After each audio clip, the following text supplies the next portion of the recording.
everybody, welcome to the Avid Knits podcast. My name is Sarah. You can find me on Instagram and Ravelry, both as Avid Knits. Today is Friday, March 18th, and it is cloudy in Portland because Pacific Northwest. So it is a little bit earlier in the day than what I normally record. As a matter of fact, my son is still asleep, so I'm sure this will wake him up because his wall's right here. But yeah, I just wanted to get on and say hi. I have a couple of things to show. I kind of debated on recording because I don't really have anything to show that's finished. Everything that I have is still a work in progress, and I'm a typically pretty monogamous knitter. So for me to have stuff in progress for 3-4 weeks in a row is different, and I don't love it. I'm gonna be real. But I have kind of a full day planned today, and I just wanted to take the opportunity to do this while I could. So yeah, hi. Welcome back if you are a returning viewer. If you are new, thanks for checking me out. I hope you'll stick around. There are a lot of knitting podcasts, so I'm, hope to be on your list of liked, but if not, I'm sure you'll find somebody that offers what you're looking for. So this morning I am wearing my Talvinen again. I'm gonna be real with you guys. I have kind of a uniform, especially here now that we're in sweater area, and it is basically yoga pants and a tank top and a hand knit if I'm at home, and it's jeans and a tank top and a hand knit if we're out. So it seems to really do well with the weather fluctuations. And of course it's wool, so it's super breathable, and it just kind of temperature regulates, which is really, really nice. The main thing that makes it cold or uncomfortable here in my experience so far isn't necessarily the temperature, but that it's wet, which was the same process that we had in Houston. It's just cool enough to make sweaters comfortable without the humidity being overwhelming. So yeah, I will put a link to the Ravelry page for the sweater down below. I did talk about it last week, but if you're new, just super quick, I knitted out of Knit Picks Stroll Tweed, which is honestly probably one of my favorite non-indie yarns to use for fingering weight sweaters. It's really super soft, it's easy to take care of, it doesn't pill a lot. It's really great. But I used Sequoia heather and down heather for my colors. I also heavily modified the pattern in that I didn't do a lot of the stuff that it calls for. I just did the top yoke, and then I stopped. So in the pattern, there are color work on the sleeves. There are color work charts for the sleeves and for the bottom of the body as well. And I didn't do any of that. The shape is different. I just stopped and just knit it and called it even. And it's probably one of my most worn pieces. I really love it. I find myself in a unique position lately where I want to knit everything. I have sweater quantities behind me. Some of them I have purchased. Some of them have been in exchange for sample knitting. And they've always been, here's a color combo I know I'm going to use and know I'm going to like. I just need to find the project for it. And I really want to start doing that. Today is an day. I'm so sorry. Everything is right now. I really want to start using my sweater quantities, which means that I want to cast on everything.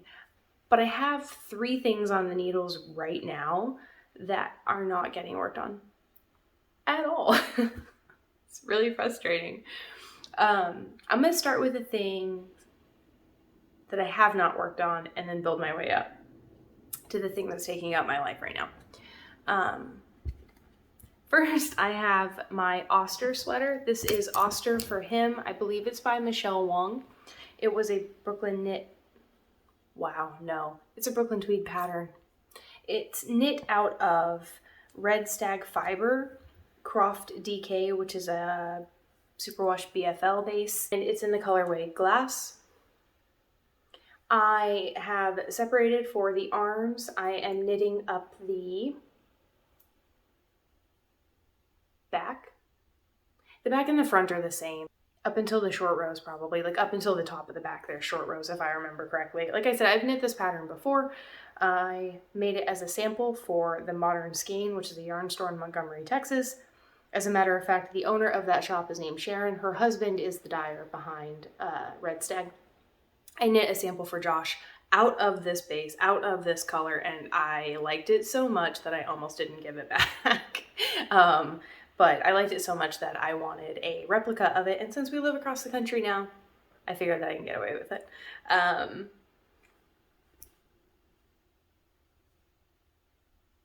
knitting the second size, which is a 43-inch measurement, I believe. I am doing the back first, and then I will flip and do the front. It is actually knit in pieces and then seamed, and the sleeves are knit from the bottom up with the shoulder, and then they're set in. But the sleeves are reverse stockinette, so you just knit them, flip them inside out, seam them in. They will go really fast. This will go really fast if I can just work on it. I don't have any excuses. I have another project that's just been taking up my time. This is not a hard pattern. The chart is super intuitive. I've knit the sweater twice and I have the chart memorized. So it really is just picking it up and remembering where to decrease on the shaping. Right now it's just an every right side row decrease. So it's pretty simple to keep up with right now. Hopefully I will get to work on that some this weekend. I really like that sweater. I'm really enjoying that project, and I'm kind of sad that it's not farther along than it is, because it should be farther. My next work in progress is for the Andrea Mowry DRK March to May knit along. It's a sweater knit along this year. She's doing sweaters and shawls. And I'm choosing to do sweaters, obviously. If you've been here for more than 5 minutes, you know that I don't knit shawls. I don't like shawls. But I'm going to have to change that, because I knit a Time Trades by Caitlin Hunter out of Farmer's Daughter Squish Fingering years ago, 3 years ago maybe. It was a kit that was exclusive to Hill Country Weavers, which is a yarn store in Austin. I don't have it, it's downstairs. Anyway, it's gorgeous, and I threw it on with a jacket the other day because I needed a little something extra, and it was perfect. And so now I want shawls. I don't want a lot of shawls. I want like 2 shawls. I just haven't figured out the ones that I want, so I will probably end up knitting one.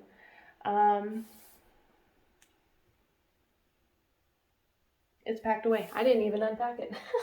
I have long-time viewers will know that I have a brioche shawl going, and it's been going for years. I can do it. It's pretty. It's got a lot of increases and decreases and motifs, and yeah, okay, I really didn't even unpack it.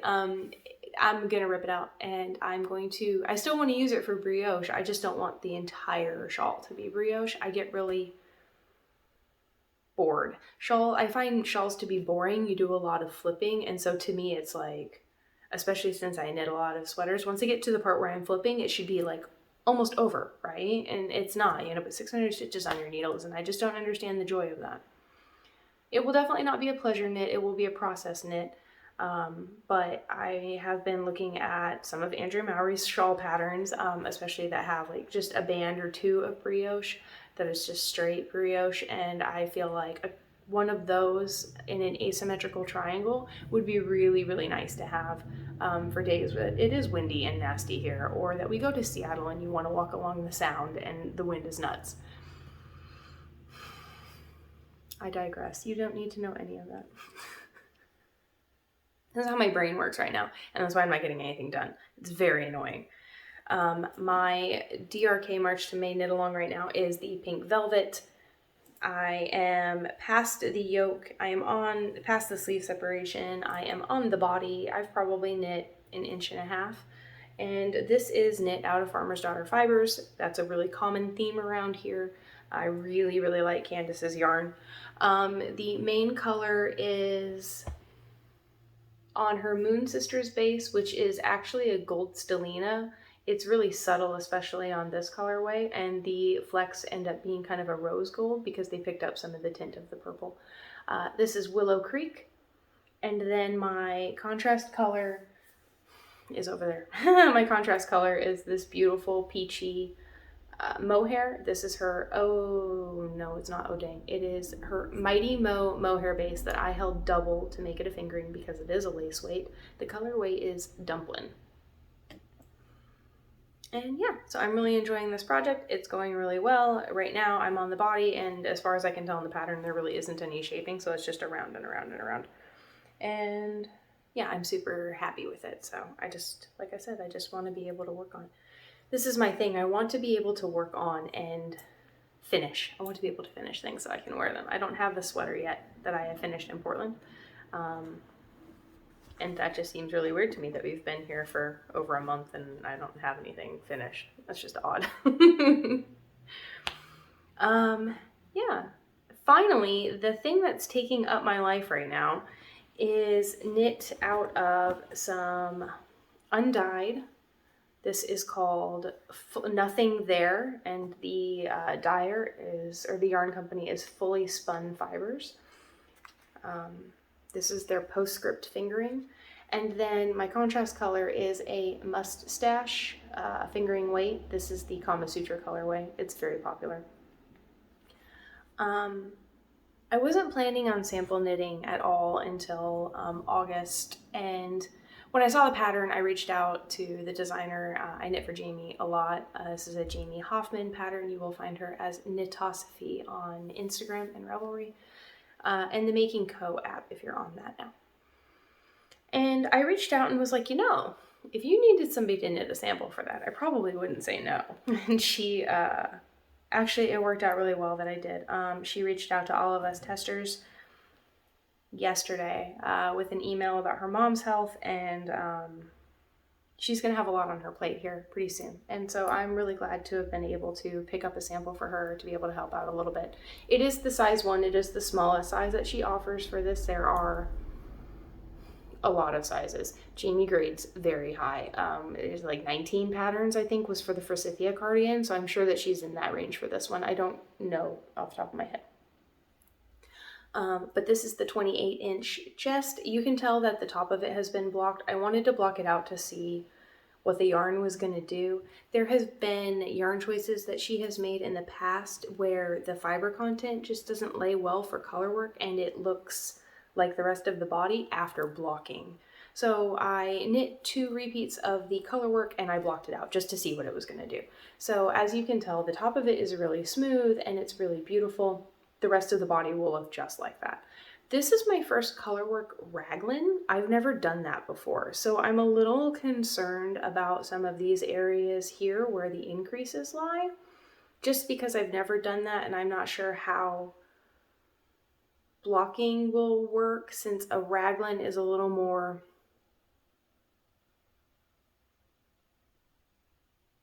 where the increases are means that the sleeves are basically going to be the part that you have to round and stretch out. I'm not really sure how I'm going to block that yet, but I think it'll be fine. I'll work it out. It's not a big deal.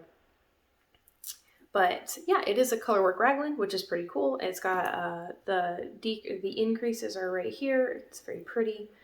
Yeah, so butterfly motif. This is going to be called Happy Blues. And I think she's going to have a child model it, but I think I might stick it on my kid and make sure it fits. He has a chest that is about the same size, so I think that I'll stick it on Hector and make sure that it's fitting right. He thinks it's really cool. He really likes rainbows and he likes butterflies, so he thinks that it's really pretty.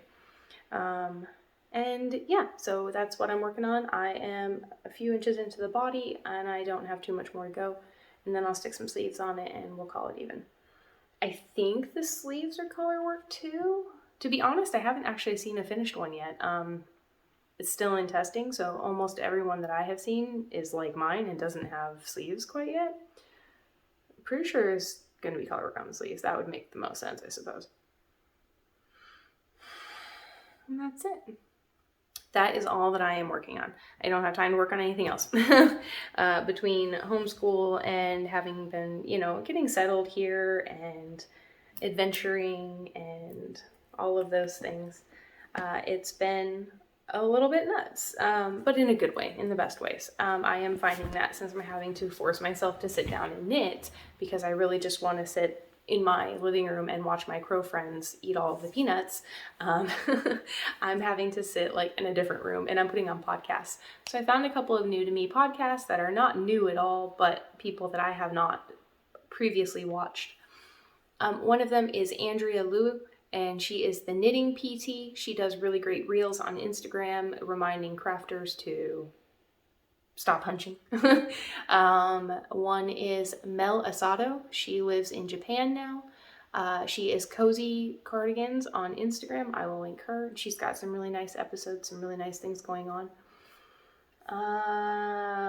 There was one more. Yeah, I can't think of it. That's the only one I can think of, so I'm going to go with that. Last weekend, I went out to the Knotty Lamb, which is a yarn store outside of where I live in Beaverton. So you have Portland, and then you have the Willamette River, and then on the other side is still Portland, and then south of that is Beaverton as a suburb, whatever. So we live over here because my husband works down south. And Forest Grove is about 25 minutes that way from me. So my friend Stephanie, who is on Instagram, and we met on Instagram, and that's how we became friends. She, we were like, hey, you live here now. Do you want to get together? And so we decided to do our first meetup, I guess, was going to be this girls trip. We're going to get lunch, and we're going to go to Knotty Lamb, which isn't far, but it feels like it out here. So, tangent. Where I'm from, not just in Houston, but in several of the places that I have lived in my life, most things are accessible by a highway. That is not the case here at all. I will never be able to memorize a way to get to Knotty Lamb. It'll never happen. You go through all this farmland and all these vineyards. It's all just random little roads that some of them are marked and a lot of them are not. And there's a lot of this number going on, and it's plains, it's not mountains, but it's just hilly. I will never remember how to get out there. It's not ever gonna happen. Remember this episode when I come back in 4 months and I'm like, I figured it out and I'm a pro now. But there's all these little roads, which I think is really, it was just really different, and it really makes for a nice drive. But we drove out there, and they had a lot. They have a lot of Fibre company. They have their own, the shop owner has their own yarn line, something Lamb. I'll put the name here. And they carry Explorer knits when they can. That sells out really fast, apparently. A lot of Fibre company, a lot of Fibre company. Malabrigo, and I'm blanking on other things. They carry other things. They carry some Spin Cycle, I think. Anyway, it's a very cute little shop, but I didn't find anything that I was specifically looking for. I was looking for something that was going to be super local, and I was looking for something woolly. I wasn't really looking for hand-dyed or indie, because I have a lot of superwash, and I'm trying to kind of move out of that a little bit since I'm in an area that provides and produces so much of it. But I didn't find anything that I really liked, and that's okay, no big deal. I will find something next time. I have Cumbria in my stash that I haven't used yet, which is why I didn't jump on the Fibre company, because I really do like their yarn. The Fibre company has beautiful wool. So, I did, however, buy a set of Licca needles. This is a size 4 on a 32-inch cable in their Driftwood collection. I am a pretty loose knitter, and I work exclusively with Chowgoos. I just always have. That's my thing. But I wanted to get a set of these to see how I felt about some wooden needles. Everybody raves about these. The only downside I've seen to these is that they do break. So if you travel a lot with your knitting, or if you're not very gentle with your knitting, you might break them. And I'm okay with that. I'm okay with having invested $10 on a set of needles to see if I like them for certain projects. I'm hoping that in some cases with certain fibers, maybe where I find that I'm having trouble with my tensions and stuff like that, I'm hoping that this can help me even out a little bit. We'll see what happens. And then I got these really, really sweet little stitch markers. And I'm not going to open them up, but they are raindrop. They're rain. Okay, I'm going to open them up. I lied.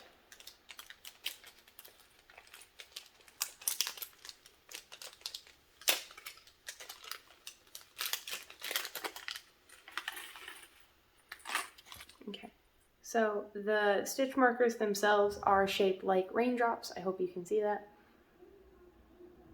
And then it also has a progress keeper as a little umbrella. So I bought these. I thought they were really sweet. And that's it. That's all I did. We went to a local little restaurant close down where I live. It's called the Tap House. So they have obviously a bunch of beer on tap and other drinks, obviously. But they do shareable plates, basically. So Stephanie and I split like a pizza and like a bruschetta plate. You get like 3 different kinds of bruschetta. And we just had a really nice time. It was really fun to be able to sit down and connect with, somebody that you've talked to so often, and to find them to be really warm and welcoming in real life, and to really enjoy that.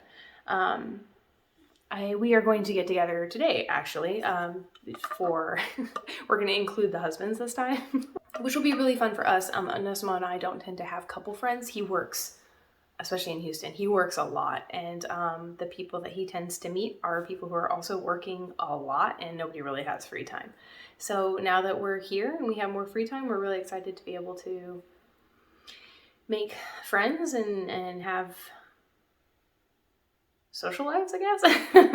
And then actually today is going to be a super people day for me, because my best friend lives in the east side of Portland.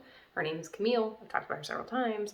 She and I were supposed to have lunch last weekend, but her house is undergoing a renovation right now, and it's been super stressful, and she has a 2-year-old, and so just life has gotten ahead of us, and she asked if we could reschedule for today, and that's something that I'm going to do. But I had already had separate plans with Stephanie, so it's going to be a very people day for me, but that's okay. I don't mind. I'm not very introverted. I definitely like my quiet time. I definitely like some recharge time, but I don't wear down, and I don't demand it, I guess. It's, I'll take it when I can get it, and I enjoy it, but it's kind of built into my day, to have the quiet time. I generally, if I feel like I'm overstrung or overdone it, I will get up earlier. Like, my husband he has to work at 7 now, so like I'm getting up with him. So that means that I'm having quiet time in the mornings, which has been really nice. It's something I didn't really have a lot of in Texas, because he was leaving at 5 a.m. I'm not waking up at 4, at least I'm not.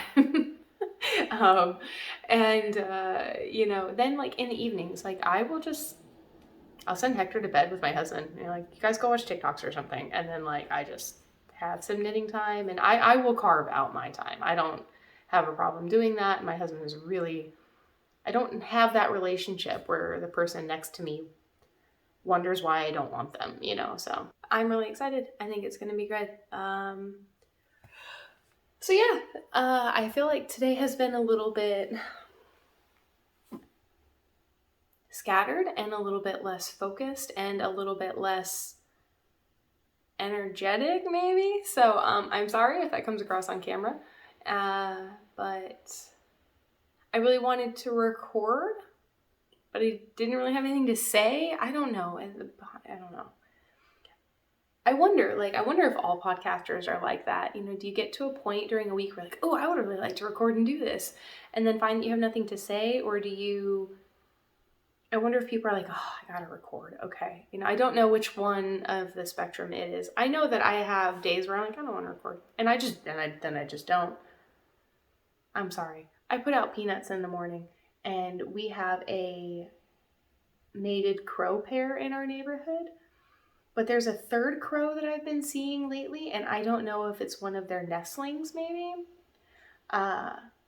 but I have a big picture window. I'm upstairs, okay, so this whole area past this landing is vaulted and it's just all open all the way down, but I have a big picture window right here, and it has a tree on the other side, and so he came off of my roof, or my neighbor's roof, came off my neighbor's roof, and he landed in the tree, and so now I want to know what he's doing. Like, do you have a nest over there? Because I thought that our crow pair was behind us a couple of streets.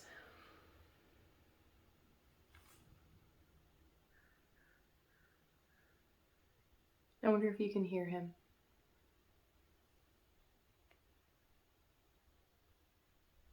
Anyway, so I'm sorry, I'm distracted by the wildlife. It's really nice. There's a lot of it. Anyway, so something about recording. Yeah, I forgot what I was talking about. It doesn't matter. I don't have any acquisitions or anything like that to share with you. Well, that's a lie. I have one. I'm waiting on a couple, but the artist that I purchased from has a family in Ukraine, and they were able to get out. And I've talked about her before. She's here in Montana. She's a Ukrainian tattoo artist who is in Montana, and her family was able to get out, and they are in Germany. She flew to Germany to help them get settled. So I ordered a print from her. I'm waiting on that. And then I've talked about the Clever Clove before, but I have a pin of a Highland Coo knitting a sock, and that's from the Clever Clove. If you don't follow them, you should. Her husband is Ukrainian, and they were able to send a very large amount of money to help fund the relief program various relief programs that are going on over there. So I purchased this pin and some postcards that I sent out to friends, and a sticker for myself, but all that's downstairs. But this pin, and I don't know if you'll be able to read it, but I will try. And it says, "Be humble, for you are made of the earth. Be noble, for you are made of stars." And I just thought that was really great. And so it is a pin that now lives on one of my bags.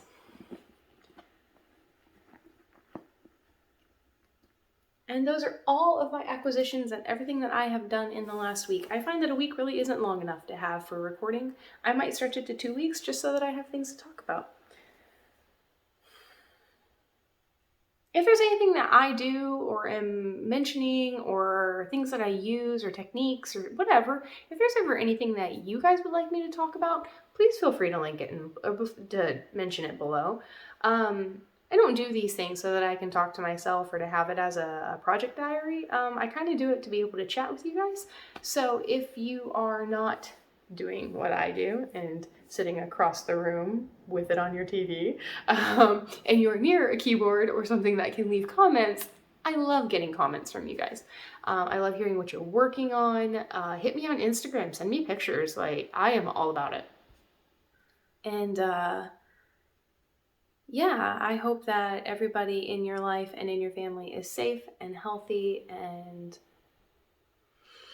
doing as well as can be expected. I hope you're keeping your head above water.